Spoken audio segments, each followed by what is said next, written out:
on the flight back from Sparta is when it really hit me. On that flight, we're gonna have to furlough 300 people, and then we're gonna have to pivot. We pivoted immediately. We ramped up content by a factor of 10. We probably would have never pushed this hard, this fast on that part of our business. Hey, did you see June 13th, Jacksonville, where we go? Yes. We gotta go, guys. What are we doing?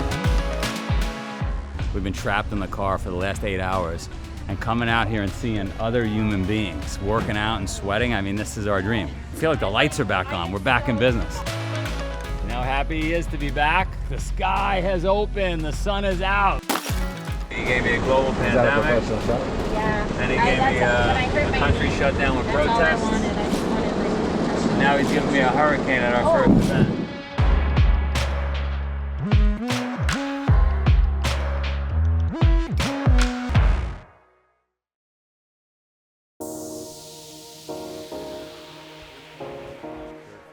It's the morning of the race. It's really early because we're sleeping an hour away from the venue. So I don't know, the alarm goes off at like 3:45 and gotta wake up the family, and it is go time.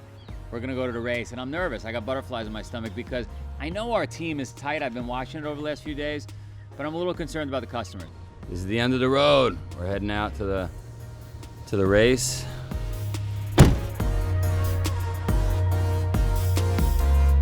I remember John Lopez saying to me, bad weather tomorrow, really bad weather expected. And I was like, fuck, we pull all this off. We got all the protocols and we got everything organized. And now I gotta deal with hurricanes all day? Like, come on, God, I know you wanna get even with me, but give me a break. Just give me a little break today.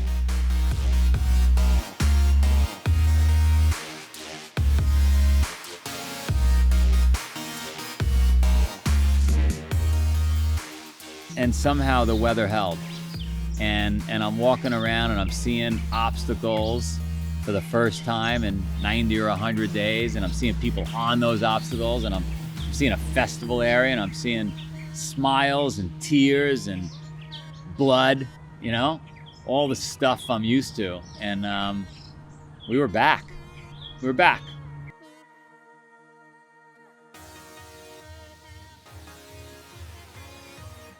You know, I always have a stoic look, a very confident look, but that doesn't mean I don't have butterflies in my stomach and I'm not nervous behind the curtain. And so, yeah, there were a lot of moments where I said, gee, can we pull this off? The same way any leader that's taking on something bold and ambitious behind the curtain is sweating a bit. But you know, when I got there way in advance, and I saw the team, and these were our veterans. These were the folks that have been around for 10 plus years. And I saw how seriously they were taking this. Like, this was gonna happen, and this was gonna be a AAA plus event. I gotta go out on the course, I guess. I'll go get dirty, get it done, right? Let's go! You know, so I'm standing there and I watch the first wave go off, and it's a bit bittersweet because normally I would see the elites going. Normally I would see a big crowd of 300 chanting, right? Aru, aru. And it was small because we had a new protocol to follow. But at the same time, it was like, oh my God, we are holding hands right now across 45 countries, right? The whole community, the staff, everybody came together to pull this off, and we're gonna do this. How are people doing with the energy and the hydration? Quite a bit, actually. Really? Yeah. They're coming off the course just really dehydrated because of all the sun down here in Florida, but once they popped a couple of these, they were feeling amazing, back to normal, ready to run again. My family's struggling. They're seeing me struggle. They know this whole thing has been touch and go, right? I mean, we went from being on top of the world to acquiring Tough Mudder to being shut down overnight across 45 countries, right? And so to have the family with me so that they could see the important work we do and how excited everybody that showed up was, it was like, oh, I get it, Dad. I get it. I get what we do here. And I understand why you're on the phone 20 hours a day, right? I understand why you're constantly sending emails. Let's go, guys! Come on, Cat! When I'm watching the kids come up over the obstacles, I'm so proud of them. I was here before I saw you. I was waiting because I knew they'd be coming back this way. Jump, don't jump. Oh dear. All right. We'll change before we jump back in the van. How's it going? So far, so good? I went to our first race ever, which was at a park in Burlington, Vermont. And this, I honestly don't remember what year it was, but it was a year where I had all babies. I think we had 500 people. And we were so psyched. We were so excited. It was very grassroots. I mean, we had these young college interns that were dressing up like Spartans and going and walking down Church Street in Burlington, which is kind of like the main street. So now Spartan it's gotten so much bigger, and the obstacles are probably more impressive and bigger, and they have better logos and everything, but it's all kind of the same. I mean, no matter where you are in the world, it's the same people, it's the same community, it's a blast. It attracts really great people. It was awesome to see the DEKAMILE set up for the first time. The branding was incredible. Launching the new product finally during the pandemic was incredible. You know, I'm anxious because I'm thinking of all the things that could go wrong, but I'm also anxious because I know my oldest son wants to challenge me to Deca. I can't show I'm nervous because he's only 14 years old, but I'm nervous. And plus, like, Deca is so fucking hard. It's so hard because it's so intense that I really, don't tell anybody, I really don't feel like doing it. We have an all-out challenge. These young punks want to go up against me, up against the big dog. No problem, we'll throw some money on the line. It's $500 to any kid who could beat my time here.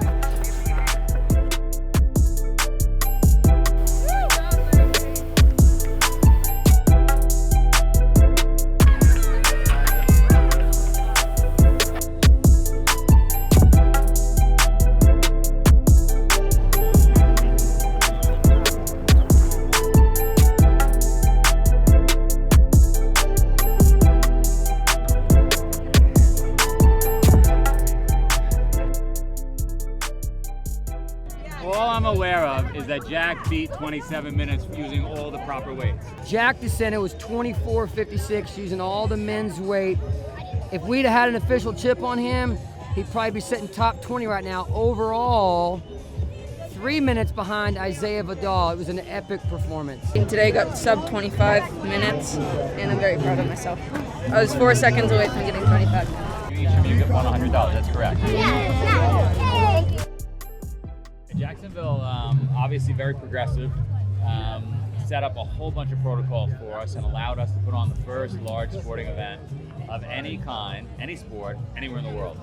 The number one memory for me about Jacksonville was simply people coming up to me and starting to tear up and making me tear up, right? Because like, and by the way, this has been happening for 10 plus years, but it was really special in Jacksonville, right? Because I think it was accentuated. I think people were so scared being locked in their homes for so long and not feeling good that they just literally broke down when they got to this event and started to feel alive. They had a chance to live, and it made me feel emotional. Spartan changed my life.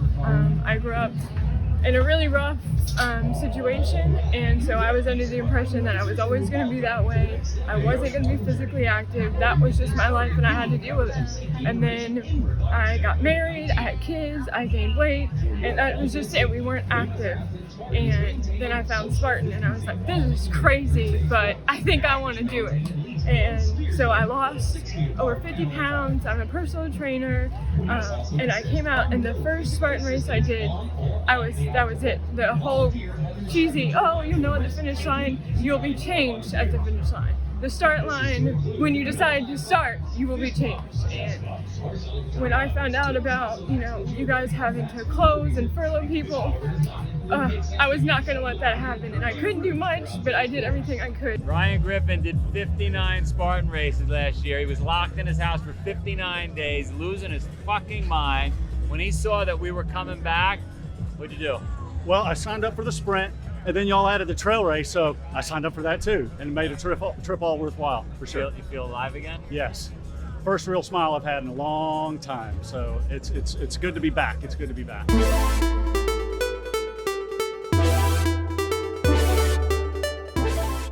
I think Jacksonville is Spartan's first step in a long journey. It gave the global community confidence that we could do this. It gave our staff confidence. We had a tremendous challenge with sponsors over these last 100 days, but the good news is what we're seeing is companies are building a tremendous appetite to be connected with a brand like ours now going forward. Because when people get out of the house, guess where they want to go? They want to go to events. They want to see people again. Their first stop might be, hey, I want to go for a run, right? I want to go do a Spartan.